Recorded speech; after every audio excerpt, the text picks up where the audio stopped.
UFC Fight Night Walker vs. Zhang took place on August 23rd at the Shanghai Indoor Stadium in Shanghai, China. While the gate was not released, the total revenue would have been boosted by sponsorships and merchandise sales, as well as site fees that can range from the millions to tens of millions. Not to mention the UFC's broadcasting deal with ESPN, which pulls north of $500 million a year. But how big of a slice did the fighters actually take home? International commissions typically do not disclose fighter pay, so while Venom sponsorship and fight bonuses are released, I base the purses on disclosed earnings from previous events. And if you stick around until the end, I'll reveal how much the channel made from the last video. With that said, let's jump into the first fight.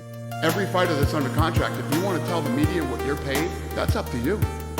Let's be honest, none of you here in the US watched this fight since the main card kicked off at 6 AM on the East Coast, but Maheshate came out strong and got the better of the striking early. By the end of the first round and into the second, his opponent Gage Young was landing his jab consistently and mixed in level changes to keep his opponent guessing. A close fight going into the final round, Young leaned on his grappling and despite eating some big shots, was able to survive until time expired, preserving his unanimous decision victory.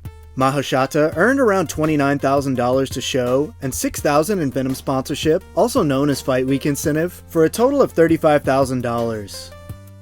Young in his second UFC fight brought home $12,000 to show and $12,000 for the win, as well as $4,000 in sponsorship, and took in $28,000 on the night. To huge cheers from the crowd, UFC newcomer Taiyilake Nueraji took down fellow welterweight Kiefer Crosbie in the first 15 seconds of the fight. Nueraji maintained top position while dropping powerful elbows, but as Crosbie attempted to get back to his feet, Nueraji landed an illegal knee, resulting in a 2-point deduction. It wouldn't matter in the end, however, as once the fight resumed, he pinned Crosbie against the cage and landed elbow after elbow until the fight was called, delivering him a controversial knockout win. Still searching for his first UFC victory, Crosbie made the standard entry-level purse of $12,000 in his third fight with the promotion, along with $4,000 in sponsorship pay, for a total of $16,000. And in his first fight with the UFC, Nueraji would also have taken in $12,000 to show, along with $12,000 for the win, and $4,000 in sponsorship, bringing home an estimated $28,000. In the third fight, Mudaerji opened with a variety of kicks to control distance, while Kevin Borjas mostly played the counter game through a measured first round. After a few clinch exchanges and a warning for outstretched fingers, Mudaerji started to open up with spinning attacks and creative striking in the second. Borjas had moments in the clinch, but couldn't secure takedowns or maintain control. In the final round, Mudaerji stuffed more takedowns and continued to land with volume, including a sharp elbow that briefly dropped Borjas late. With his offense limited, Borjas was unable to ever really gain any momentum, as Mudaerji won a clear unanimous decision. Despite the loss, Borjas pulled an estimated $24,000 to show, along with $4,500 in sponsorship pay, for $28,500 on the night. Meanwhile, Mudaerji earned around $52,000 to show and $52,000 for the win, as well as $6,000 in Venom sponsorship for $110,000 on the night. In the fourth fight, a clash of heads by heavyweights Sergei Pavlovich and Waldo Cortes-Acosta led to some wild swinging of heavy hands by the two fighters. No one in the arena would have predicted the fight to make it out of the first round, but in fact it went all 15 minutes. Pavlovich stung Cortes-Acosta with a right hand in the second and continued to land at a higher clip in the final round. It resulted in a close but clear decision for Sergei Pavlovich. Cortes-Acosta, taking on the second Sergei of his new contract, would have pulled around $84,000 to show, along with $6,000 in Venom sponsorship, taking his total to $90,000. While Sergei Pavlovich, despite being on his 11th fight with the UFC, has no disclosed purses to go off of. When that happens, I typically look at similarly positioned fighters to get a rough idea of what they might earn. Both Pavlovich and Jailton Almeida are top 5 heavyweights, with Almeida on his 9th fight with the promotion. He earned a $110,000 purse in his last fight, but with Pavlovich having a couple more fights and a title challenge under his belt, I'd put him closer to $150,000 to show, along with $150,000 for the win, $11,000 in Venom sponsorship, and a total of $311,000.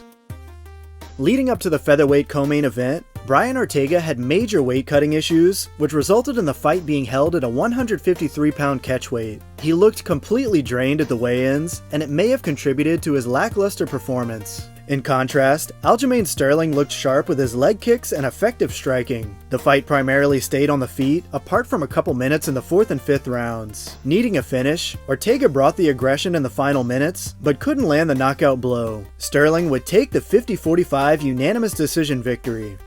As a former multiple-time title challenger, Ortega could be making as high as $200,000 to show, along with $11,000 in sponsorship, and while typically 5-round fights come with a bump in pay, Aljo stated in an interview with MMA Fighting that neither fighter would be receiving any extra money for the additional 2 rounds, meaning Ortega's total comes out to $211,000 on the night.